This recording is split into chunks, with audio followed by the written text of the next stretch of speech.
ಕ್ರಿಸ್ತನಲ್ಲಿ ಪ್ರಿಯರಾದಂಥ ಸಹೋದರ ಸಹೋದರಿ, ತಿರುಗೊಮ್ಮೆ ದೇವರ ವಾಕ್ಯವನ್ನು ನಿಮ್ಮ ಮನೆಯಲ್ಲಿ ತರುವುದರಲ್ಲಿ ನಾನು ಆನಂದಿಸ್ತೇನೆ.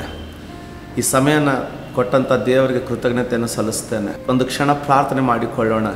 ನಂತರ ಈ ದಿನಕ್ಕೋಸ್ಕರ ನೇಮಕವಾದಂಥ ದೇವರ ವಾಕ್ಯವನ್ನು ನಾವು ಧ್ಯಾನಿಸಲಿಕ್ಕೆ ಹೋಗ್ತಾ ಇದ್ದೀವಿ. ಭೂಪರಲೋಕಗಳ ಒಡೆಯನಾಗಿರುವಂಥ ಸರ್ವಶಕ್ತನಾಗಿರುವಂಥ ತಂದೆ ಆದ ದೇವರೇ, ನೀನು ಮಾಡಿದಂಥ ಸಕಲ ಕಾರ್ಯಗಳಿಗಾಗಿ ನಿನಗೆ ಕೋಟಿ ಕೋಟಿ ಸ್ತೋತ್ರ ಸಲ್ಲಿಸ್ತಾ ಇದ್ದೀವಿ. ಸ್ವಾಮಿ, ಈ ಸಮಯದಲ್ಲಿ ನಮ್ಮನ್ನು ವೀಕ್ಷಿಸ್ತಾ ಇರುವಂಥ ಪ್ರತಿಯೊಬ್ಬ ಸಹೋದರ ಸಹೋದರಿಯನ್ನು ನಿನ್ನ ಸನ್ನಿಧಿಗೆ ಒಪ್ಪಿಸ್ಕೊಡ್ತಾ ಇದ್ದೀನಪ್ಪ.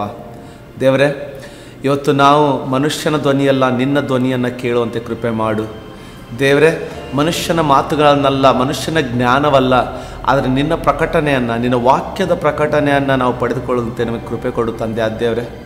ಸ್ವಾಮಿ, ಬೋಧಿಸುವುದು ಮಾತ್ರವಲ್ಲ, ಅದಕ್ಕೆ ಕೇಳುವುದು ಬೋಧನೆಯನ್ನು ಕೇಳುವುದು ಮಾತ್ರವಲ್ಲ, ಆದರೆ ಕೇಳಿದಂಥ ನಿನ್ನ ಮಧುರವಾದಂಥ ವಾಕ್ಯಕ್ಕೆ ಅನುಗುಣವಾಗಿ ನಮ್ಮ ಜೀವಿತಗಳನ್ನು ಬದಲಾಯಿಸಿಕೊಂಡು ನಿನಗೆ ನೆಚ್ಚಿಕೆಯಾಗುವ ರೀತಿಯಲ್ಲಿ ಜೀವಿಸಲಿಕ್ಕಾಗುತ್ತೆ ನಮಗೆ ಕೃಪೆಯನ್ನು ದಯಪಾಲಿಸಬೇಕೆಂದು ನಾನು ನಿನ್ನಲ್ಲಿ ಬೇಡಿಕೊಳ್ತಾ ಇದ್ದೇವೆ. ತಿರುಗೊಮ್ಮೆ ಸ್ವಾಮಿ, ಮನೆಗಳಲ್ಲಿ ಸ್ವಾಮಿ, ಈ ಸಮಯದಲ್ಲಿ ಈ ವಾಕ್ಯವನ್ನು ಕೇಳ್ತಾ ಇರುವಂಥ ಪ್ರತಿಯೊಂದು ಮನೆಯಲ್ಲಿ ಬಲವಾದ ನಿನ್ನ ಪ್ರಸನ್ನತೆ ಇಳಿದು ಬಂದು ನಿನ್ನ ಜನರನ್ನು, ನಮ್ಮ ಪ್ರಿಯ ಸಹೋದರ ಸಹೋದರಿಯನ್ನು ನಿನ್ನ ಪ್ರಸನ್ನತೆ ಬಲವಾದ ರೀತಿಯಲ್ಲಿ ಮುಟ್ಟಲಿ ಎಂಬ ನಿನ್ನಲ್ಲಿ ಕಳಕಳಿಯಿಂದ ಬೇಡಿಕೊಳ್ತಾ ಇದ್ದೀನಿ. ನಮ್ಮ ಪ್ರಾರ್ಥನೆ ಕೇಳಿದಕ್ಕಾಗಿ ನಿನಗೆ ಸ್ತೋತ್ರ ಒಡೆಯ. ನಜರೇತಿನ ಯೇಸು ಕ್ರಿಸ್ತನ ಹೆಸರಿನಲ್ಲಿ ಬೇಡಿದ್ದೇವೆ ನಮ್ಮ ತಂದೆಯೇ, ಆಮೆನ್. ಸಹೋದರ ಸಹೋದರಿ, ಈ ದಿನ ನಿಮ್ಮ ಜೊತೆಗೆ ನಾನು ನೀನು ದೇವರ ಧ್ವನಿಯನ್ನು ಕೇಳಿದ್ದೀಯಾ ಈ ಒಂದು ಪ್ರಶ್ನೆಯೊಂದಿಗೆ ಈ ದಿನದ ಧ್ಯಾನವನ್ನು, ನಾನು ವಾಕ್ಯ ಧ್ಯಾನವನ್ನು ಪ್ರಾರಂಭ ಮಾಡಲಿಕ್ಕೆ ಮನಸ್ಸು ಮಾಡ್ತೀನಿ. ನೀನು ದೇವರ ಧ್ವನಿಯನ್ನು ಕೇಳಿದ್ದೀಯಾ?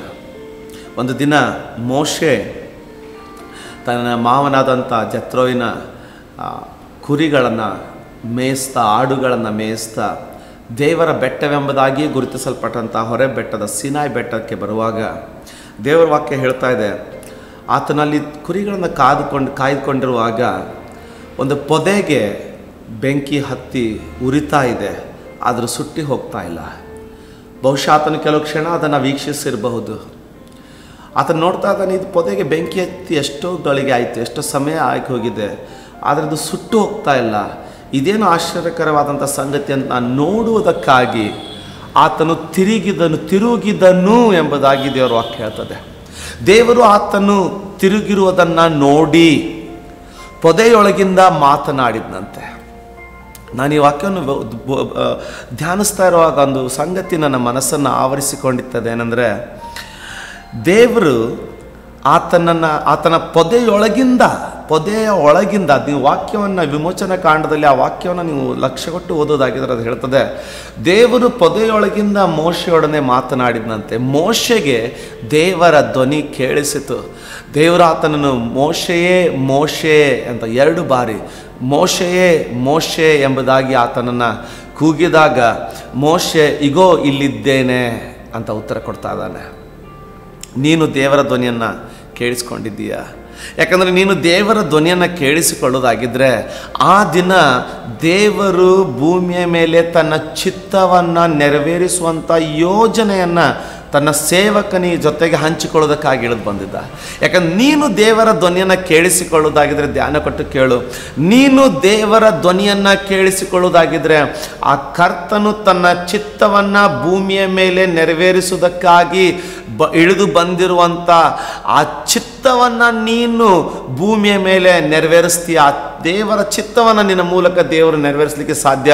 ಈ ದಿನಗಳಲ್ಲಿ ಯೇಸು ಸ್ವಾಮಿ ಕಲಿಸಿಕೊಟ್ಟಂಥ ಪ್ರಾರ್ಥನೆ, ನಿನ್ನ ಚಿತ್ತವು ಪರಲೋಕದಲ್ಲಿ ನೆರವೇರುವ ಪ್ರಕಾರ ಭೂಲೋಕದಲ್ಲಿ ನೆರವೇರಲಿ ಎಂಬುದನ್ನು ನಾವು ಜ್ಞಾಪಕ ಮಾಡಿಕೊಳ್ತೇವೆ ಹೊರತು, ನಾನು ನಿಮಗೆ ಹೇಳೋದಂಥ ಮುಖ್ಯ ವಿಷಯ ಏನಂತಂದರೆ, ಎಲ್ಲಿವರೆಗೆ ನಾವು ದೇವರ ಧ್ವನಿಯನ್ನು ಕೇಳಲ್ಲವೋ ಅಲ್ಲಿವರೆಗೆ ನಾವು ಆತನ ಚಿತ್ತವನ್ನು ಭೂಮಿಯ ಮೇಲೆ ನೆರವೇರಿಸಲಿಕ್ಕೆ ಆಗಲ್ಲ. ಬಹುಶಃ ದೇವರು ನಮ್ಮ ಧ್ಯಾನವನ್ನು ತನ್ನ ಕಡೆಗೆ ಸೆಳೆದುಕೊಳ್ಳಲಿಕ್ಕೆ ತುಂಬ ಕಷ್ಟ ಆಗುವಂತೆ ನಾವು ತುಂಬ ವ್ಯಸ್ತವಾಗಿ ಬಿಟ್ಟಿದ್ದೀವಿ ಅನ್ನೋ. ನಾನು ಕೇಳ್ತಾ ಇದ್ದೆ ಪ್ರಾರ್ಥನೆಯಲ್ಲಿ, ದೇವರೇ, ಆ ಪೊದೆಗೆ ಬೆಂಕಿ ಯಾಕೆ ಹಚ್ಚಬೇಕಿತ್ತು ತಾನು? ಯಾಕಂದರೆ ಈ ಸೀನಾಯಿ ಬೆಟ್ಟ ಬರಡು ಭೂಮಿಯ ಬೆಟ್ಟ, ಬಲು ಒಣಗಿರುವಂಥ ಸ್ಥಳದ ಬೆಟ್ಟ.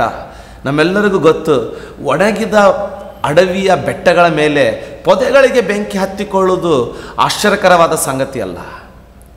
ಕಾಡ್ಗಿಚ್ಚಿನ ಬಗ್ಗೆ ನೀವು ಕೇಳಿರ್ಬೋದು. ಬೇಸಿಗೆಯಲ್ಲಿ ಗಿಡಗಳು ಒಂದಕ್ಕೊಂದು ಅದರ ಟೊಂಗೆಗಳು ತಿಕ್ಕುವಾಗ ಘರ್ಷಣೆಯಿಂದ ಬೆಂಕಿ ಉತ್ಪತ್ತಿಯಾಗಿ ಕಾಡ್ಗಿಚ್ಚು ಹಬ್ಬುತ್ತೆ.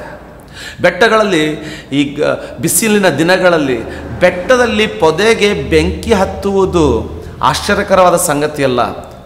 ಬಹುಶಃ ಅದಕ್ಕೋಸ್ಕರನೇ ಆತನು ಕಾದಿರ್ಬೋದು, ಬೆಂಕಿ ಹತ್ತಿದೆ ಅದಕ್ಕೇನೀಗ. ಆದರೆ ಈ ಬೆಂಕಿ ಅದು ಆ ಪೊದೆಯನ್ನು ಸುಟ್ಟು ಹಾಕಲಿಲ್ಲ ನೋಡಿ, ಸುಟ್ಟು ಹಾಕಲಿಲ್ಲ ಅಂತ ನೋಡ್ಕೊಳ್ತೀವಿ. ಅಷ್ಟೇ ಅಲ್ಲ, ಆ ಉರಿಯುವಂಥ ಪೊದೆಯೊಳಗಿಂದ ದೇವರು ಮಾತನಾಡಿದಂತೆ. ಬಹುಶಃ ನಾನು ಅಂದ್ಕೊಳ್ತಾ ಇದ್ದೆ, ದೇವರೇ ಮೋಶೆ ಜೊತೆಗೆ ನೀನು ನೇರವಾಗಿ ಆಕಾಶವಾಣಿಯನ್ನು ಕೊಡ್ಬೋದಿತ್ತಲ್ಲ, ಮೋಶೆ ಮೋಶೆ ಅಂತ ಕರೆದಿದ್ರೆ ಆತ ನೋಡ್ಬೋದಿತ್ತೇನೋ. ಆದರೆ ದೇವರು ಹಳೆ ಒಡಂಬಡಿಕೆ ನಾವು ನೋಡ್ಕೊಳ್ತೀವಿ, ಹಳೆ ಒಡಂಬಡಿಕೆ ಹೊಸ ಒಡಂಬಡಿಕೆಯ ನೆರಳು ಅಥವಾ ಅದರ ಪರಿಚಯ ನಾವು ದೇವರು ಪ್ರತಿಯೊಂದು ವಾಕ್ಯದಲ್ಲಿ ನಮಗೋಸ್ಕರ ಒಂದು ಉದಾಹರಣೆಯನ್ನು ಒಂದು ಸಂದೇಶವನ್ನು ನಮಗೆ ಇಟ್ಟಿದ್ದಾನೆ. ಪೊದೆಗೆ ಬೆಂಕಿ ಹತ್ತಿದೆ, ಅದು ಸುಟ್ಟೋಗ್ತಾ ಇಲ್ಲ. ನಾನು ನೀನು ದೇವರ ಕಡೆಗೆ ಧ್ಯಾನ ಕೊಡುವುದನ್ನು ಅಥವಾ ದೇವರು ನಮ್ಮನ್ನು ಕರೆಯುವಾಗ ನಾವು ಆತನ ಕಡೆಗೆ ಧ್ಯಾನ ಕೊಡ್ತಾ ಇಲ್ಲ, ಆತನಿಗೆ ನಮ್ಮ ಧ್ಯಾನವನ್ನು ತನ್ನ ಕಡೆಗೆ ಸೆಳೆದುಕೊಳ್ಳುವುದು ತುಂಬ ಕಷ್ಟ ಅನ್ನಿಸುವಾಗ ಪೊದೆಗೆ ಬೆಂಕಿ ಹತ್ತದೆ. ಸಹೋದರ ಸಹೋದರಿ, ಪೊದೆಗೆ ಬೇಕಾಗಿರುವುದು ನೀರು, ದೇವರು ಹಚ್ಚಿರುವುದು ಬೆಂಕಿ. ಪೊದೆಗೆ ಬೇಕಾಗಿರುವುದು, ಪೊದೆಗೆ ನೀರಿನ ಅವಶ್ಯ, ಆದರೆ ದೇವರು ಹಾಕಿರುವುದು ಬೆಂಕಿ. ನಾವು ಅಂದ್ಕೊಳ್ತೀವಿ ನನಗೆ ಬೇಕಾಗಿರೋದು ಕೆಲಸ, ಆದರೆ ತೊಂದರೆ ಆಗ್ತಾ ಇದೆ. ನನಗೆ ಬೇಕಾಗಿರೋದು ಆರೋಗ್ಯ, ಆದರೆ ಅನಾರೋಗ್ಯ ಉಂಟಾಗ್ತಾ ಇದೆ. ನನಗೆ ಬೇಕಾಗಿರೋದು ಸುಖ, ಆದರೆ ನನಗೆ ಜೀವನದಲ್ಲಿ ಟೆನ್ಷನ್ ಇದೆ ಅಂದ್ಕೊಳ್ತಾ ಇರ್ಬೋದು. ನನಗೆ ಬೇಕಾಗಿರೋದು ಆ ಪೊದೆ ಅಂದ್ಕೊಳ್ತಾ ಇರ್ಬೋದು, ನನಗೆ ಬೇಕಾಗಿರೋದು ನೀರು, ಆದರೆ ಬೆಂಕಿ ಯಾಕೆ? ಯಾಕಂದರೆ ದೇವರು ನಮ್ಮ ಧ್ಯಾನವನ್ನು ಸೆಳೀತಾ ಇದ್ದಾನೆ. ಆದರೆ ದೇವರ ಮುಖ್ಯವಾದ ದೊಡ್ಡ ಅದರಲ್ಲಿರುವಂಥ ಆಶೀರ್ವಾದ ಏನಪ್ಪ ಅಂತಂದರೆ, ಪೊದೆಗೆ ಬೆಂಕಿ ಹತ್ತಿದೆ ಹೊರತು ಅದು ಸುಟ್ಟು ಹೋಗಲಿಲ್ಲ. ನಿನ್ನ ಜೀವನದಲ್ಲಿ ನಿನಗೆ ಅನಾರೋಗ್ಯ ಇರ್ಬೋದು ಹೊರತು ಆ ಅನಾರೋಗ್ಯ ನಿನ್ನನ್ನು ಕೊಂದು ಹಾಕಲ್ಲ. ಹಣಕಾಸಿನ ತೊಂದರೆ ಇರ್ಬೋದು, ಆದರೆ ಅದು ನಿನ್ನನ್ನು ಸುಟ್ಟು ಹಾಕಲ್ಲ. ಪರಿಸ್ಥಿತಿಯಲ್ಲಿ ಕಠಿಣತೆ ನಿನಗೆ ಬಂದಿರಬಹುದು, ಆದರೆ ಅದು ನಿನ್ನನ್ನು ನಾಶ ಮಾಡಿ ಬಿಡಲ್ಲ. ಕಾರಣ ಬಹುಶಃ ದೇವರು ನಿನ್ನ ಧ್ಯಾನವನ್ನು ಸೆಳಿಲಿಕ್ಕೆ ಒಂದು ಚಿಕ್ಕ ತಾಪತ್ರಯಕ್ಕೆ ಅನುಮತಿ ಕೊಟ್ಟಿರ್ಬೋದು. ದೇವರು ನಿನ್ನ ಧ್ಯಾನವನ್ನು ಸೆಳೆದಕ್ಕಾಗಿ ಪೊದೆಗೆ ಬೆಂಕಿ ಹತ್ತಿರ್ಬೋದು. ಆದರೆ ಭಯ ಪಡಬೇಡ, ಆ ಪೊದೆ ಸುಟ್ಟು ಹೋಗಲಿಲ್ಲ. ಭಯ ಪಡಬೇಡ, ನೀನು ಸುಟ್ಟು ಹೋಗಲ್ಲ. ಭಯ ಪಡಬೇಡ, ನೀನು ನಾಶವಾಗಿ ಹೋಗಲ್ಲ. ಆದರೆ ಯಾಕಂದರೆ ಅನೇಕ ದೇವ ಸೇವಕರುಗಳ ಸಾಕ್ಷ್ಯ ನಾನು ಕೇಳಿದ್ದೀನಿ. ಅನಾರೋಗ್ಯದಲ್ಲಿರುವಾಗ ದೇವರು ನನ್ನ ಜೊತೆ ಮಾತನಾಡ್ದ, ತೊಂದರೆಯಲ್ಲಿರುವಾಗ ದೇವರು ನನ್ನ ಜೊತೆ ಮಾತನಾಡ್ದ. ಬಹುಶಃ ದೇವರು ನಿನ್ನ ಧ್ಯಾನವನ್ನು ಸೆಳೀತಾ ಇರಬಹುದು. ನೀನು ಕಷ್ಟದಲ್ಲಿದ್ದೀಯಾ, ತೊಂದರೆಯಲ್ಲಿದ್ದೀಯಾ, ಬಹುಶಃ ದೇವರು ನಿನ್ನ ಧ್ಯಾನವನ್ನು ಸೆಳೀತಾ ಇರ್ಬೋದು. ನಿರಾಶೆಗೊಳ್ಬೇಡ, ಆತನ ಧ್ವನಿಯನ್ನು ಕೇಳು. ಅದಕ್ಕೇನೆ ಈ ಕಾರಣದಿಂದನೇ ದೇವರ ವಾಕ್ಯ ಹೇಳ್ತದೆ, ದೇವರು ಪೊದೆಯೊಳಗಿಂದ ಮಾತಾಡಿದಂತೆ. ಪೊದೆಯೊಳಗಿಂದ ಯಾಕೆ ಮಾತಾಡಬೇಕು? ಪೊದೆಗೆ ಬೆಂಕಿ ಹತ್ತಿದೆ, ಪೊದೆಯೊಳಗಿಂದ. ಒಂದು ವೇಳೆ ಅದರಿಂದನೇ ಮಾತನಾಡಿದ್ರು ಮೋಶೆ ಅದನ್ನು ನಿರ್ದಿಷ್ಟವಾಗಿ ದೇವರು ಪೊದೆಯೊಳಗಿಂದ ಮಾತನಾಡಿದ ಅಂತ ಹೇಳಲಿಕ್ಕೆ ಕಾರಣ ಏನಂತಂದ್ರೆ, ದೇವರು ನಿನ್ನ ತೊಂದರೆಯೊಳಗಿಂದ ನಿನ್ನ ಜೊತೆ ಮಾತಾಡ್ತಾನೆ. ನಿನ್ನ ಅನಾರೋಗ್ಯದೊಳಗಿಂದಲೇ ನಿನ್ನ ಜೊತೆ ಮಾತಾಡೋದು, ನಿನ್ನ ಕಷ್ಟದೊಳಗಿಂದಲೇ ನಿನ್ನ ಜೊತೆಗೆ ಮಾತಾಡೋದು. ಹಾಗರಳು ಕಷ್ಟದಲ್ಲಿ ಬಿದ್ದು ಅಬ್ರಹಾಮನು ಅವಳಿಗೆ ಊಟವನ್ನು, ಒಂದು ಬುದ್ಧಲ್ಲಿ ನೀರನ್ನು ಕೊಟ್ಟು ಅವಳನ್ನು ಸಾಗ ಕಳಿಸಿದ್ದಾನೆ. ಇಷ್ಮಾಯೇಲನು ಚಿಕ್ಕ ಹುಡುಗ, ಆತನು ಆ ಹುಡುಗನು ಕಷ್ಟಪಟ್ಟು ಸಾಯುವುದನ್ನು ನನ್ನಿಂದ ನೋಡಲಿಕ್ಕೆ ಆಗಲ್ಲ ಎಂಬುದಾಗಿ ಅವನನ್ನು ಒಂದು ಪೊದೆಯ ನೆರಳಿನಲ್ಲಿ ಮಲಗಿಸಿಬಿಟ್ಟು ಅವನ ಸಾವನ್ನು ನಾನು ನೋಡಬಾರ್ದೆಂಬುದಾಗಿ ಇವಳು ಸ್ವಲ್ಪ ದೂರದಲ್ಲಿ ಹೋಗಿ ಅವಳು ಗೋಳಾಡ್ತಾ ಇರುವಾಗ ಆ ಕಷ್ಟದಲ್ಲಿ ದೇವರು ಹಾಗರಳ ಜೊತೆ ಮಾತನಾಡ್ತಾ ಇದ್ದಾನೆ. ಅವಳನ್ನು ಆರಿಸಿಕೊಂಡಿದ್ದಿಲ್ಲ, ಅವಳನ್ನು ಕರೆದಿದ್ದಿಲ್ಲ, ಅವಳನ್ನು ಅಭಿಷೇಕಿಸಿದ್ದಿಲ್ಲ. ಕರೆದಿದ್ದಾದರೂ ಅಬ್ರಹಾಮನ ಸಾರಳನ್ನ, ಇವಳನ್ನು ಅವನು ಕರೆದಿಲ್ಲ. ದೇವರು ಅವಳನ್ನು ಆರಿಸಿಕೊಂಡಿಲ್ಲ. ಇಸಾಕನನ್ನು ಆರಿಸಿಕೊಂಡಿದ್ದಾನೆ, ಇಷ್ಮಾಯೇಲನನ್ನು ಆರಿಸಿಕೊಂಡಿದ್ದಿಲ್ಲ. ಆದರೂ ಸಹ ಅವಳ ಕರಳಿನ ಕೂಗನ್ನು ಕೇಳಿ, ಆದರೂ ಸಹ ಅವಳ ಆ ಒಂದು ಪೊದೆಗೆ ಬೆಂಕಿ ಹತ್ತಿರುವಾಗ ಅವಳ ಪೊದೆಯಿಂದ ಅವಳ ಜೊತೆಗೆ ಮಾತನಾಡಿ, ಅವಳ ಕಷ್ಟದಲ್ಲಿ ಅವಳ ಜೊತೆಗೆ ಮಾತನಾಡಿ, ಅವಳ ಜೊತೆಗೆ ಒಡಂಬಡಿಕೆಯನ್ನು ಮಾಡಿಕೊಟ್ಟು ಅವಳು ಕಣ್ಣೆತ್ತಿ ನೋಡಲು ಅಲ್ಲಿ ನೀರಿನ ಹೊರತೆಯನ್ನು ಕಂಡ್ಲಂತೆ. ದೇವರೊಳಗೆ ನೀರಿನ ಹೊರತೆಯನ್ನು ಕೊಟ್ಟು ಹಾಗರಳನ್ನು ರಕ್ಷಿಸುವುದಾಗಿದ್ರೆ ನಿನ್ನನ್ನು ರಕ್ಷಿಸದೇ ಇರ್ತಾನ? ದೇವರೇನೋ ಮಾತನಾಡ್ತಾ ಇದ್ದಾನೆ. ದೇವರ ಧ್ವನಿಯನ್ನು ಕೇಳಿದ್ದೀಯಾ? ಯಾಕಂದ್ರೆ ದೇವರ ಧ್ವನಿ, ಆ ದಿನ ದೇವರು ಮೋಶೆ ಹತ್ತಿರ ಇಳಿದು ಬಂದಿದ್ದು ಆತನ ಮದುವೆ ಬಗ್ಗೆ ಮಾತಾಡೋದಕ್ಕಲ್ಲ, ಆತನ ಮಕ್ಕಳ ಭವಿಷ್ಯದ ಬಗ್ಗೆ ಮಾತನಾಡ್ಲಿಕ್ಕಲ್ಲ, ಅಥವಾ ಆತನ ಮಾವನ ಬಗ್ಗೆ ಮಾತನಾಡ್ಲಿಕ್ಕೆ ಬರಲಿಲ್ಲ. ಆದರೆ ದೇವರು ಆ ದಿನ ಇಳಿದು ಬಂದದ್ದು ತನ್ನ ಜನರ ಜೊತೆಗೆ ಮಾತಾಡ್ಲಿಕ್ಕೆ ಬಂದದ್ದು. ನೀನು ದೇವರ ಧ್ವನಿಯನ್ನು ಕೇಳುವುದಾಗಿದ್ರೆ ದೇವರು ತನ್ನ ಜನರ ಬಗ್ಗೆ, ನಮ್ಮ ಈ ದೇಶದ ಜನರ ಬಗ್ಗೆ, ಆತನ ಜನರ ಬಗ್ಗೆ ಮಾತನಾಡ್ತಾ ಇದ್ದಾನೆ. ನಿನ್ನ ಅವಶ್ಯಕತೆ ಉಂಟು ದೇವರಿಗೆ. ನೀನು ದೇವರ ಧ್ವನಿಯನ್ನು ಕೇಳಿದ್ದೀಯ? ಯವ್ವನದಲ್ಲಿ ನಿದ್ದೆ ತುಂಬ, ಯವ್ವನದಲ್ಲಿ ವಿದ್ಯಾರ್ಥಿಗಳನ್ನು ಬೆಳಗ್ಗೆ ಎಬ್ಬಿಸಿ ಅಭ್ಯಾಸ ಕೂಡಿಸ್ಬೇಕಂದ್ರೆ ತುಂಬ ಕಷ್ಟ. ರಾತ್ರಿ ಎಚ್ಚರವಾಗಿರೋದು ಕಷ್ಟ. ಸಂವೇಲನು ಸಭೆಯ ಎಲ್ಲ ಕೆಲಸ ಮುಗಿಸ್ಕೊಂಡು, ಆಲಯದ ಎಲ್ಲ ಕೆಲಸಗಳನ್ನು ಮುಗಿಸ್ಕೊಂಡು, ಸತ್ಯವೇದ ಹೇಳ್ತದೆ, ಮೊದಲನೇ ಸಂವೇಲನ ಪುಸ್ತಕ ಅದರ 3ನೇ ಅಧ್ಯಾಯದಲ್ಲಿ ನಾವು ನೋಡ್ಕೊಳ್ತೀವಿ, ಮಂದಿರದ ಬಾಗಿಲುಗಳನ್ನು ಮುಚ್ಚಿ ಊಟ ಮಾಡಿಕೊಂಡು, ಆತನ ಊಟ ಮಾಡಿರೋದು ನಿಮ್ಮ ಧ್ಯಾನವನ್ನು ನಾನು ಸೆಳೆದುಕೊಳ್ಳೋದಾಗಿದ್ದರೆ ಆತನ ಊಟ ಸಾಧಾರಣ ಊಟವಾಗಿರಲಿಲ್ಲ. ಯಾಕಂದ್ರೆ ಮಹಾಯಾಜಕನ ತಟ್ಟೆಯಲ್ಲಿ ಆತನ ಊಟ ಮಾಡೋನು. ಆ ದಿನಗಳಲ್ಲಿ ಯೆರೂಸಲೇಮಿನ ಆ ಮಂದಿರ ಅತಿ ಸಮೃದ್ಧಿಯಾದ ದಿನಗಳಿಂದ ಹಾದು ಹೋಗ್ತಾ ಇತ್ತು. ಅದನ್ನು ಯಾವ ರೀತಿಯಾಗಿ ನಾನು ಸಾಧಿಸಿ ತೋರಿಸ್ಬೋದು? ಏಲಿಯ ಮಹಾಯಾಜಕನಾದಂಥ ಏಲಿ, ಆತನ ಮಕ್ಕಳು ತಿಂದು ಉಂಡು ಯೆಹೋವನನ್ನೇ ಮರೆತಿರುವಂಥ ದಿನಗಳವು. ಯಜ್ಞಕ್ಕೆ ಬಂದಿರುವಂಥ ಮಾಂಸ ಇಷ್ಟು ಸಮೃದ್ಧಿಯಾಗಿತ್ತಂದರೆ ಆತ ಈ ಯಾಜಕನ ಸೇವಕರು ಹೋಗಿ ಆ ಯಜ್ಞ ಕರ್ತನಿಗೆ ಅರ್ಪಿಸೋದಕ್ಕಿಂತ ಮುಂಚೆನೇ ತನ್ನಲ್ಲಿರುವಂಥ ಈಟಿಂದ ಅದನ್ನು ತಿವಿದು ಆ ಮಾಂಸವನ್ನು ತೆಗೆದುಕೊಂಡು ಬಂದು ಯಾವನಾದರೂ ಕೇಳಿದ್ರದು ಮಹಾಯಾಜಕನಿಗೆ ಬೇಕು ಅಂತ ಹೇಳಿ ಬಂಡುತನದಿಂದ ಜೀವಿಸಿದಂಥ ದಿನಗಳು, ಸಮೃದ್ಧಿಯಾದಂಥ ದಿನಗಳು. ಎಷ್ಟು ಸಮೃದ್ಧಿಯಾದಂಥ ದಿನಗಳೆಂದರೆ ಎಲಿಯ ಮಕ್ಕಳ ಹೊಟ್ಟೆ ಎಷ್ಟು ತುಂಬಿಬಿಟ್ಟಿದೆ ಅಂತಂದರೆ ಆಲಯದಲ್ಲಿ ಸೇವೆಗೆ ಬಂದಿರುವಂಥ ಸ್ತ್ರೀಯರ ಜೊತೆಗೆ ವಿಚಾರ ಮಾಡ್ತಾ ಇದ್ದಾರೆ. ದೇವರ ಭಯವೇ ಇಲ್ಲದಂಥ ಸಮಯ, ಸಮೃದ್ಧಿಯಾದ ಸಮಯ, ಸಾಕಷ್ಟು ಊಟಕ್ಕೆ ಚೆನ್ನಾಗಿದೆ. ಆ ಸಮೃದ್ಧಿಯಲ್ಲಿಯೂ ಆತನು ದೇವರ ಧ್ವನಿಯನ್ನು ಕೇಳ್ತಾ ಇದ್ದಾನೆ. ಸಂವೇಲನು, ನಿನ್ನ ಸಮೃದ್ಧಿಯ ದಿನದಲ್ಲಿಯೂ ನೀನು ದೇವರ ಧ್ವನಿಯನ್ನು ಕೇಳುವಷ್ಟರ ಮಟ್ಟಿಗೆ ದೇವರ ಜೊತೆ ನಡೀತಾ ಇದೆಯಾ? ನಮ್ಮನ್ನು ಪರೀಕ್ಷಿಸಿಕೊಳ್ಳುವಂಥ ಸಮಯ ಇದು. ಯಾಕಂದರೆ ದೇವರು ಆ ದಿನ ಏಲಿಯ ಮನೆತನದ ಜೊತೆಗೂ ಇಸ್ರಾಯೇಲರ ಬಗ್ಗೆಯೂ ಮಾತನಾಡೋದಕ್ಕಾಗಿ ಸಂವೇಲನ ಬಡಿದೆಬ್ಬಿಸಿದ. ಇಲ್ಲಿ ಮೋಶೆ ಜೊತೆಗೆ ಇಸ್ರಾಯೇಲರ ಬಗ್ಗೆ ಮಾತನಾಡೋಕ್ಕಾಗಿ ಆತನು ಬಡಿದೆಬ್ಬಿಸಿದ. ಈ ದಿನ ದೇವರ ಧ್ವನಿಯನ್ನು ನೀನು ಕೇಳಲೇಬೇಕು. ಯಾಕಂದರೆ ದೇವರು ಈ ನಮ್ಮ ಪಟ್ಟಣಕ್ಕೋಸ್ಕರ, ನಿನ್ನ ಪಟ್ಟಣಕ್ಕೋಸ್ಕರ, ನಿನ್ನ ರಾಜ್ಯಕ್ಕೋಸ್ಕರ, ದೇಶಕ್ಕೋಸ್ಕರ ದೇವರು ಮಾತಾಡೋದಕ್ಕಾಗಿ ಹಸಿವುಳ್ಳವನಾಗಿದ್ದಾನೆ ನಿನ್ನ ಜೊತೆಗೆ. ತನ್ನ ಹೃದಯನ ಆ ದಿನ ಮೋಶೆ ಜೊತೆಗೆ ತನ್ನ ಹೃದಯನ ಮಾತಾಡಿದ, ಸಂವೇಲನ ಜೊತೆಗೆ ತನ್ನ ಹೃದಯನ ಮಾತಾಡಿದ. ದೇವರು ತನ್ನ ಹೃದಯವನ್ನು ನಿನ್ನ ಜೊತೆಗೆ ಮಾತನಾಡೋದಕ್ಕಾಗಿ ನಿನ್ನನ್ನು ಕರಿತಾ ಇದ್ದಾನೆ. ನೀರು ಉಣಿಸಬೇಕಾಗಿರುವಂಥ ಪೊದೆಗೆ ದೇವರು ಮೋಶೆಯ ಧ್ಯಾನವನ್ನು ತನ್ನ ಕಡೆಗೆ ಸೆಳೆದುಕೊಳ್ಳೋದಕ್ಕಾಗಿ ಬೆಂಕಿಯನ್ನು ಹಚ್ಚಿದ್ದಾನೆ. ಅದು ಎಂಥ ಬೆಂಕಿ? ಪರಲೋಕದ ಬೆಂಕಿ. ಅದು ಎಂಥ ಬೆಂಕಿ? ಉರಿತಾ ಇದೆ, ಆದರೆ ಸುಟ್ಟು ಹೋಗ್ತಾ ಇಲ್ಲ. ದಹಿಸ್ತಾ ಇದೆ, ಆದರೆ ದಹಿಸಿ ಬೂದಿ ಆಗ್ತಾ ಇಲ್ಲ.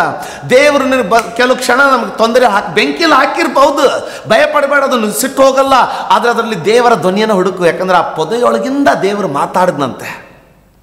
ಪೊದೆಯೊಳಗಿಂದ ದೇವರು ನಿನ್ನ ಜೊತೆ ಮಾತನಾಡ್ತಾ ಇದ್ದಾನೆ. ನಿನ್ನ ಕಷ್ಟ ಇದೆ, ಆ ಕಷ್ಟದೊಳಗಿಂದ ದೇವರು ನಿನ್ನ ಜೊತೆ ಮಾತನಾಡ್ತಾ ಇದ್ದಾನೆ. ತೊಂದರೆ ಇದೆ, ಆ ತೊಂದರೆ ಒಳಗಿಂದ ದೇವರು ನಿನ್ನ ಜೊತೆ ಮಾತನಾಡ್ತಾ ಇದ್ದಾನೆ. ಅಸೌಖ್ಯವೋ ಆ ಅಸೌಖ್ಯತೆ ಒಳಗಿಂದನೂ ದೇವರು ನಿನ್ನ ಜೊತೆ ಮಾತನಾಡ್ತಾ ಇದ್ದಾನೆ. ನಂತರ ನಾವು ನೋಡ್ಕೊಳ್ತಾ ಇದ್ದೀವಿ, ಆತ ದೇವರು ಮೋಶೆ ಕೇಳ್ತಾ ಇದ್ದಾನೆ, ಮಾತನಾಡಿದ. ಮೋಶೆ ಹೇಳಿದ್ದೇನೆಂದರೆ, ಈಗೋ ಇಲ್ಲಿದ್ದೀನಿ. ಸಹೋದರಿಯರು, ನೀವು ಅಡಿಗೆ ಮಾಡ್ತಾ ಇರ್ಬೋದು, ಒಂದು ಅನುಭವ ಆಗ್ತದೆ. ಸಡನ್ನಾಗಿ ತಕ್ಷಣ ದಿಢೀರನೇ ದೇವರ ಪ್ರಸನ್ನತೆ ಅನುಭವ ನಿಮಗೆ ಆಗ್ಬೋದು. ನೀವು ಅಡಿಗೆ ಮಾಡ್ತಾನೆ ಕಳೆದ ಭಾನುವಾರ ನೀವು ನಿಮ್ಮ ಸಭೆಯಲ್ಲಿ ಹಾಡಿದಂಥ ಹಾಡನ್ನು ಬಹುಶಃ ನೀವು ಗುಣಗುಡ್ತಾ ಇರ್ಬೋದು. ನೀವು ಅಡುಗೆ ಮಾಡ್ತಾ ಇದ್ದಂಗೆ ದೇವ್ರ ಪ್ರಸನ್ನತೆ ಅನುಭವ ಆಗುತ್ತೆ. ಆವಾಗ ನೀವು ಅಂದ್ಕೊಳ್ತೀರ, ಅಯ್ಯೋ ದೇವ್ರ ಪ್ರಸನ್ನತೆ ಎಷ್ಟಿದೆ, ನಾನು ಇದನ್ನು ಬೇಗನೆ ಅಡುಗೆನ ಮುಗಿಸ್ಬಿಟ್ಟು ಪ್ರಾರ್ಥನೆ ಕೂತ್ಕೊಳ್ತೀನಿ ಅಂದ್ಕೊಳ್ತೀರಾ. ಆದರೆ ಇನ್ನು ಮುಗಿಸಿ ಹೋಗಿ ಪ್ರಾರ್ಥನೆಯಲ್ಲಿ ಕೂತ್ಕೊಳ್ಬೇಕು ಅನ್ನೋಷ್ಟರಲ್ಲಿ ದಿಢೀರನೇ ಆ ದೇವರ ಪ್ರಸನ್ನತೆ ಮಾಯವಾಗಿ ಒಂದು ಒಣತನ ನಿಮ್ಮನ್ನು ಕಾಡಲಿಕ್ಕೆ ಪ್ರಾರಂಭ ಆಗುತ್ತೆ. ಕಾರಣ ಗೊತ್ತಾ? ದೇವರು ಕರೆಯುವಾಗ ನಾನು ಇಲ್ಲಿದ್ದೇನೆ ಅಂತ ನಿಮ್ಮಿಂದ ಹೇಳಲಿಕ್ಕೆ ಆಗ್ತಾ ಇಲ್ಲ. ಬಟ್ಟೆ ಒಗೆಯೋ ಅವಸರ, ಒಗೆದಿರೋ ಬಟ್ಟೆಯನ್ನು ಐರನ್ ಮಾಡೋ ಅವಸರ, ಇವನ್ನೆಲ್ಲ ಮಾಡ್ತಾ ಮಾಡ್ತಾ ಮಾಡ್ತಾ ದೇವರು ಪೊದೆಗೆ ಬೆಂಕಿ ಹಚ್ಚೋವರೆಗೂ ಅದನ್ನು ದೂಡ್ಬಿಡ್ತೀವಿ. ನಂತರ ಒಂದಿನ ಅನಾರೋಗ್ಯದ ಬೆಂಕಿ ಹತ್ತುವಾಗ ಆವಾಗ ನಾವು ಆತನ ಧ್ವನಿಯನ್ನು ಕೇಳಿಸ್ಕೊಳ್ತೀವಿ. ಅಲ್ಲಿವರೆಗೆ ಕಾಯೋದು ಬೇಡ. ದೇವರು ಕರಿತಾ ಇದ್ದಾನೆ ನಿನ್ನನ್ನು. ನೀನು ದೇವರ ಧ್ವನಿಯನ್ನು ಕೇಳಿದ್ದೀಯಾ? ದೇವರ ಪೊದೆಯ ಮೂಲಕ ಮಾತನಾಡಿ ಮೋಶೆಗೆ ಹೇಳ್ತಾ ಇದ್ದಾನೆ. ಮೋಶೆ ಅಂತ ಹೇಳುವಾಗ ಮೋಶೆ ಇಲ್ಲಿ ಹೇಳ್ತಾ ಇದ್ದಾನೆ, ಇಲ್ಲಿದ್ದೇನೆ. ಎಲ್ಲಿವರೆಗೆ ನೀನು ನಿನ್ನ ಕೆಲಸಕ್ಕೆ ನಾನು ಇಲ್ಲಿದ್ದೇನೆ ಅಂತ ಹೇಳ್ತೀಯೋ, ಎಲ್ಲಿವರೆಗೂ ನಿನ್ನ ಲೌಕಿಕ ಕೆಲಸಗಳಿಗೆ ಇಲ್ಲಿದ್ದೇನಂತ ಹೇಳ್ತಾ ಇರ್ತೀಯೋ, ಅಲ್ಲಿವರೆಗೂ ಸೃಷ್ಟಿಕರ್ತನಾದಂಥ ಯೆಹೋವನಿಗೆ ನಾನು ಇಲ್ಲಿದ್ದೇನೆ ಅಂತ ನಿನ್ನಿಂದ ಹೇಳಲಿಕ್ಕಾಗಲ್ಲ. ನೀನು ಕರ್ತನಿಗೆ ದೇವರೇ ನಾನು ಇಲ್ಲಿದ್ದೇನೆ ಅಂತ ಹೇಳಿ ಸಮರ್ಪಿಸಬೇಕಾಗಿರೋದಾಗಿದ್ರೆ, ಆ ಹೇಳುವುದಕ್ಕಾಗಿ ಕೆಲವು ಸಮಯ ನಿನ್ನ ಮೋಶೆ ಹಾಗೆ ಕುರಿಗಳನ್ನು ಬಿಟ್ಟು ದೇವರ ಸನ್ನಿಧಿಯಲ್ಲಿ ಬರಬೇಕಾಗ್ತದೆ. ಕುರಿಗಳು ಯಾವಾಗಲೂ ನನಗೆ ನೀರು ಬೇಕು, ಊಟ ಬೇಕು, ತೋಳಗಳು ಬರ್ತಾ ಇದೆ ನನ್ನನ್ನು ಸಂರಕ್ಷಿಸು ಅಂತ. ಅದರ ಕೊರತೆ ನಿಲ್ಲದನೇ ಇಲ್ಲ. ಎಲ್ಲಿವರೆಗೆ ನೀನು ಇಹಲೋಕದ, ಎಲ್ಲಿವರೆಗೆ ನೀನು ನಿನ್ನ ಭೌತಿಕ ಅವಶ್ಯಕತೆಗಳನ್ನು ಪೂರೈಸುವುದಕ್ಕಾಗಿ ನಿನ್ನ ಕೆಲಸಕ್ಕೆ ನಾನಿಲ್ಲಿದ್ದೇನೆ, ನಿನ್ನ ಅಡಿಗೆಗೆ ನಾನಿಲ್ಲಿದ್ದೇನೆ, ನಿನ್ನ TV ಪ್ರೋಗ್ರಾಮಿಗೆ ನಾನಿಲ್ಲಿದ್ದೇನೆ, ನಿನ್ನ ಫ್ರೆಂಡ್ಸ್ಗೆ ನಾನಿಲ್ಲಿದ್ದೇನಂತ, ನಿನ್ನ ಇಂಟರ್ನೆಟ್ಗೆ ನಾನಿಲ್ಲಿದ್ದೇನಂತ ಹೇಳ್ತಾ ಹೋಗ್ತೀಯೋ, ಅಲ್ಲಿವರೆಗೂ ದೇವರಿಗೆ ನಾನಿಲ್ಲಿದ್ದೇನಂತ ಹೇಳಲಿಕ್ಕೆ ನಿನ್ನಿಂದ ಆಗಲ್ಲ. ಅವುಗಳಿಗೆ ನಾನು ಇಲ್ಲಿದ್ದೇನಂತ ಹೇಳೋದನ್ನು ನಿಲ್ಲಿಸು, ಆಗ ನೀನು ದೇವರಿಗೆ ನಾನು ಇಲ್ಲಿದ್ದೇನಂತ ಹೇಳಲಿಕ್ಕೆ ನಿನಗೆ ಸಾಧ್ಯ. ಯಾಕಂದರೆ ಅವ್ರು ನಿನ್ನ ಜೊತೆಗೆ ಸಮಯ ಕಳಿಬೋದು, ಅವರಿಂದ ನಿನಗೆ ಯಾವುದೇ ಲಾಭ ಆಗಲಿಕ್ಕಿಲ್ಲ. ಆದರೆ ದೇವರು ನಿನ್ನ ಜೊತೆಗೆ ಸಮಯ ಕಳೆಯುವಾಗ ನಿನ್ನ ಕೈಯಲ್ಲಿರುವಂಥ ಕೋಲು ಬದಲಾಗಲಿಕ್ಕಿದೆ, ನಿನ್ನ ಮುಖ ಹೊಳಪಿಗೆ ಬರಲಿಕ್ಕಿದೆ. ಮೋಶೆ ಹಾಗೆ ಅವರಿಗೆ ಕಾಣುವಂಥ ಬಂಡೆಗಲ್ಲು ನಿನಗೆ ನೀರಿನ ಹೊರತೆ ಆಗಲಿಕ್ಕಿದೆ, ಅವರಿಗೆ ಅಸಾಧ್ಯವಾಗಿ ಕಾಣುವಂಥ ಸಮುದ್ರದ ಮಧ್ಯದಲ್ಲಿ ನಿನಗೆ ಮಾರ್ಗ ಆಗಲಿಕ್ಕಿದೆ. ಮನುಷ್ಯರಿಗೆ ನಾನು ಇಲ್ಲಿದ್ದೇನಂತ ಹೇಳುವಾಗ ಯಾವುದೇ ಲಾಭ ನಿನಗೆ ಸಿಕ್ಕಲಿಕ್ಕಿಲ್ಲ. ಅಡಿಗೆ ಅದು ನಮ್ಮ ಜೀವಿತ ಹೇಗೆ ಅಂತಂದರೆ, ಸಾಧಾರಣವಾದ ಅಡಿಗೆಯಿಂದ ನಮಗೆ ಬದುಕಲಿಕ್ಕೆ ಆಗಲ್ಲ, ಅದು ಚೆನ್ನಾಗಿ ಆಗಿರಬೇಕು. ಅದಕ್ಕೋಸ್ಕರ ದೇವರ ಸನ್ನಿಧಿಯಲ್ಲಿ ಕೂತ್ಕೊಳ್ಳಿಕ್ಕೆ ನಮಗೆ ಸಮಯ ಸಿಗಲಿಲ್ಲ ಅಂದ್ರೂ ನಮಗೆ ನಡೀತದೆ. ಆದರೆ ಅಡಿಗೆ ಮಾತ್ರ ಚೆನ್ನಾಗಿ ಆಗಿರಬೇಕು. ಈ ಬಾಯಿಯ ಚಪಲ ಈ ಸಂಗತಿಗಳು ಬಿದ್ದುಬಿಟ್ಟು ದೇವರ ಪ್ರಸನ್ನತೆಯನ್ನು ನಾವು ಅಸಡ್ಡೆ ಮಾಡ್ತಾ ಇರೋದಾಗಿದ್ದರೆ ನಾವು ಏಳಿಗೆ ಹೊಂದಲಿಕ್ಕೆ ಆಗಲ್ಲ. ಸಹೋದರ ಸಹೋದರಿ, ನೀನು ದೇವರ ಧ್ವನಿಯನ್ನು ಕೇಳಿದ್ದೀಯಾ? ದೇವರ ಧ್ವನಿಯನ್ನು ಕೇಳು. ದೇವ್ರಿಗೆ ಆತನು ನಾನು ಇಲ್ಲಿದ್ದೇನೆ ಸ್ವಾಮಿ ಅಂತ ಹೇಳ್ತಾ ಇದ್ದಾನೆ. ನೀನು ಎಲ್ಲಿವರೆಗೆ ನೀನು ಇಂಟರ್ನೆಟ್ಟಿಗೆ ನಾನು ಇಲ್ಲಿದ್ದೇನೆ ಅಂತ ನಿನ್ನ ಕೊಡ್ತಾ ಹೋಗ್ತೀಯೋ, ಅಲ್ಲಿವರೆಗೂ ದೇವರಿಗೆ ನಾನು ಇಲ್ಲಿದ್ದೇನೆ ಅಂತ ಕೊಡಲಿಕ್ಕೆ ನಿನ್ನಿಂದ ಆಗಲ್ಲ. ದೇವರು ನಿನ್ನ ಕರಿತಾ ಇದ್ದಾನೆ. ನೀನು ಅಡಿಗೆ ಮಾಡ್ತಾ ಇರ್ಬೋದು, ನೀನು ಇಂಟರ್ನೆಟ್ನಲ್ಲಿ ಕೂತ್ಕೊಂಡಿರ್ಬೋದು, ನೀನು ಮೊಬೈಲ್ನಲ್ಲಿರ್ಬೋದು. ದೇವರ ಧ್ವನಿಯನ್ನು ಮೋಶೆ ಮೋಶೆ ಅಂತ ಕೇಳಿದ ತಕ್ಷಣ ಅದನ್ನು ಬಿಟ್ಟು ಇಲ್ಲಿದ್ದೇನೆ ಸ್ವಾಮಿ ಅಂತ ನೀನು ಹೇಳೋದಾಗಿದ್ದರೆ ನಿನ್ನ ಮಹತ್ಕಾರ್ಯದ ದಿನಗಳು ಪ್ರಾರಂಭ ಆಗುತ್ತೆ. ಆದರೆ ನೀನು ಬರ್ತೀನಿ ಅಂತ ಹೇಳಿ ಈಗೋ ಇದನ್ನು ಮುಗಿಸ್ಬಿಟ್ಟು ಬರ್ತೀನಿ ಅಂತ ಹೇಳ್ತಾ ಇದ್ರೆ ದೇವರು ಮತ್ತೊಬ್ಬ ಮೋಶೆಯನ್ನು ಹುಡುಕ್ಬೇಕಾಗ್ಬೋದು. ದಯವಿಟ್ಟು ದೇವರ ಧ್ವನಿಯನ್ನು ಕೇಳು. ನಿನ್ನನ್ನು ಕರಿತಾ ಇದ್ದಾನೆ ದೇವರು. ಮೊದಲನೇದಾಗಿ ದೇವರು ಪೊದೆಗೆ ನೀರು ಬೇಕಾಗಿರುವಂಥ ಪೊದೆಗೆ ಬೆಂಕಿ ಹಚ್ಚದ. ಯಾಕಂದರೆ ಮೋಶೆ ಧ್ಯಾನ ಇಲ್ಲ. ಇವತ್ತು ನಿನಗೆ ನಿನ್ನ ಪರಿಸ್ಥಿತಿಯಲ್ಲಿ ಬೆಂಕಿ ಕಾಣೋದಾಗಿದ್ದರೆ ದೇವರ ಧ್ವನಿಯನ್ನು ಕೇಳು. ಎರಡನೇದಾಗಿ ಆ ಪೊದೆಯೊಳಗಿಂದ, ಅಂದರೆ ನಿನ್ನ ಸಮಸ್ಯೆಯೊಳಗಿಂದ ಮಾತನಾಡ್ತಾ ಇದ್ದಾನೆ, ಹೇಳ್ತಾ ಇದ್ದಾನೆ ಮೋಶೆ ಮೋಶೆ. ಆಗ ಮೋಶೆಗೆ ತುಂಬ ಧ್ಯಾನ ಬಂತು, ಇಲ್ಲಿದ್ದೇನೆ. ಆಗ ಮೋಶೆ ಹೇಳ್ತಾ ಇದ್ದಾನೆ ಇಲ್ಲಿದ್ದೇನೆ. ಯಾವಾಗ ಆತನು ನಾನು ಇಲ್ಲಿದ್ದೇನಂತ ಹೇಳಿದ್ನೋ ಆ ತಕ್ಷಣ ದೇವರು ಹೇಳಿದ್ದೇನೆಂತಂದರೆ, ನನ್ನ ಜನರಾದ ಇಸ್ರಾಯೇಲರ ಕೂಗು ನನಗೆ ಮುಟ್ಟದೆ, ಅದಕ್ಕೋಸ್ಕರ ಅವ್ರನ್ನ ಬಿಡಿಸೋದಕ್ಕಾಗಿ ನಾನು ಇಳಿದು ಬಂದಿದ್ದೇನೆ. ನೀನು ಯಾವಾಗ ದೇವರಿಗೆ ನಾನು ಇಲ್ಲಿದ್ದೇನೆ ಅಂತ ಹೇಳ್ತೀಯೋ ಆಗ ದೇವರಿಗೆ ಹೇಳೋದೇನೆಂದರೆ, ನಿನ್ನ ಕೂಗು, ನಿನ್ನ ಕುಟುಂಬದ ಕೂಗು, ನಿನ್ನ ಕುಟುಂಬದಲ್ಲಿ ರಕ್ಷಣೆ ಹೊಂದದೇ ಇರುವವರ ಕೂಗು, ನಿನ್ನ ಕುಟುಂಬದಲ್ಲಿ ಅನಾರೋಗ್ಯದಲ್ಲಿರುವವರ ಕೂಗು, ನಿನ್ನ ದೇಶದ ಕೂಗು, ನಿನ್ನ ರಾಜ್ಯದ ಕೂಗು ನನಗೆ ಮುಟ್ಟದೆ, ಅವ್ರನ್ನ ಬಿಡಿಸೋದಕ್ಕಾಗಿ ನಾನು ಇಳಿದು ಬಂದಿದ್ದೇನೆ ಎಂಬುದಾಗಿ ನೀನು ಕೇಳಿಸ್ಕೊಳ್ತೀಯ. ಆಗಲೇ ನಮಗೆ, ನಮ್ಮ ಸಭೆಗಳಿಗೆ, ನಮ್ಮ ಜನರಿಗೆ, ನಮ್ಮ ದೇಶ ಉಜ್ಜೀವನ ಬರೋದು. ದೇವರ ಧ್ವನಿಯನ್ನು ಕೇಳಿದ್ಯಾ ನನ್ನ ಸಹೋದರ ಸಹೋದರಿ? ಆತನ ಧ್ವನಿಯನ್ನು ಕೇಳೋದಕ್ಕಾಗಿ ಬಾ. ದೇವರು ಮೋಶೆ ಕೇಳ್ತಾ ಇದ್ದಾನೆ, ಮೋಶೆ ಮೋಶೆ ನಿನ್ನ ಕೈಯಲ್ಲಿರುವುದೇನು? ಮೋಶೆ ಹೇಳ್ತಾ ಇದ್ದಾನೆ, ಇದು ಕೋಲು. ಆ ಕೋಲ್ ನೋಡಿ, ನಮ್ಮ ದೃಷ್ಟಿಯಲ್ಲಿ, ನಿಮ್ಮ ಇಮ್ಯಾಜಿನೇಷನ್ನಲ್ಲಿ ಎಂಥ ಕೋಲಿದೆ ಗೊತ್ತಿಲ್ಲ. ಅದು 80 ವರ್ಷ ವಯಸ್ಸಾಗಿರುವಂಥ ಮೋಶೆಯ ಕೋಲದು. ಅದು ಸದೃಢವಾಗಿತ್ತು ಅಥವಾ 80 ವರ್ಷದ ಮುದುಕನಾದಂಥ ಮೋಶೆ ಹಿಡಿದುಕೊಳ್ಳೋದಕ್ಕಾಗಿ ತಿಳುವಾದ ಕೋಲಾಗಿತ್ತು, ನನಗೆ ಗೊತ್ತಿಲ್ಲ. ಆದರೆ ಆ ಕೋಲು ವಿಶೇಷವಾಯಿತು. ಮೋಶೆ ಕೇಳ್ತಾ ಇದ್ದಾನೆ, ನಿನ್ನ ಕೈಯಲ್ಲಿರುವುದೇನು? ಕೋಲು. ಯೇಸು ಸ್ವಾಮಿ ಒಂದು ದಿನ ಪರ್ವತದ ಮೇಲೆ ಪ್ರಸಂಗ ಮಾಡಿದಾಗ ಆತನ ಶಿಷ್ಯರು ಹೇಳ್ತಾ ಇದ್ದಾರೆ, ಜನರನ್ನು ಕಳುಹಿಸಿಕೊಡು, ಅವರಿಗೆ ಊಟ ಇಲ್ಲ ಅಂತ ಕೇಳಿದಾಗ ಯೇಸು ಸ್ವಾಮಿ ಕೇಳ್ತಾ ಇದ್ದಾನೆ, ನಿಮ್ಮಲ್ಲಿ ಏನಿದೆ? ಅವ್ರು ಹೇಳ್ತಾರೆ, ನಮ್ಮಲ್ಲಿ ಏನೂ ಇಲ್ಲ. ಆದರೆ ಇಲ್ಲೊಬ್ಬ ಚಿಕ್ಕ ಬಾಲಕನಿದ್ದಾನೆ. ಆ ಬಾಲಕನಲ್ಲಿ ಒಂದು ಟಿಫಿನ್ ಬಾಕ್ಸ್ ಇದೆ, ಅದರಲ್ಲಿ 5 ರೊಟ್ಟಿ 2 ಮೀನುಗಳಿದೆ.